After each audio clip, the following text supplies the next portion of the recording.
The 2018 World Cup in Russia is attracting billions of viewers worldwide, many of them in Africa.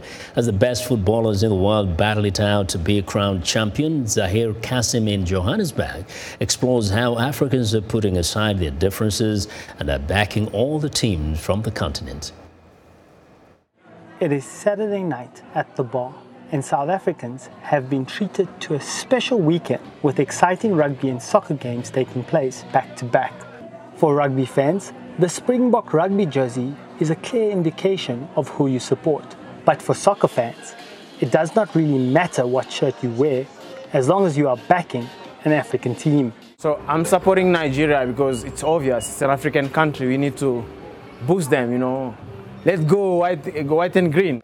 Even though the South African soccer team failed to qualify for this year's World Cup, many fans of the game feel that any African win is a win for the continent. In recent years, South Africa has seen several xenophobic attacks on foreign communities. But events like the World Cup help people realize that they are part of a community, explains analyst Kelebogile Lipele from the Institute of Race Relations. I think it's a lot to ask from just a game of match to bring people together.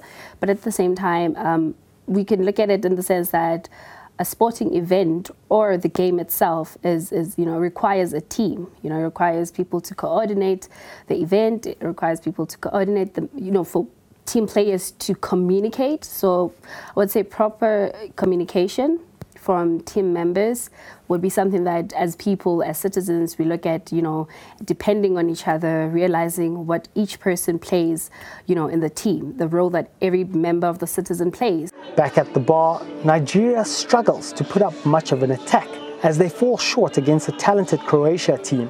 But fans try to stay optimistic. We're going to win the World Cup.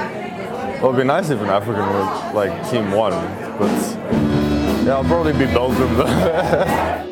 One loss does not mean an exit yet, and with lots more soccer to come, there's still a chance an African team can win the World Cup or the continent. Zaheer Cassim for VOA, Johannesburg, South Africa.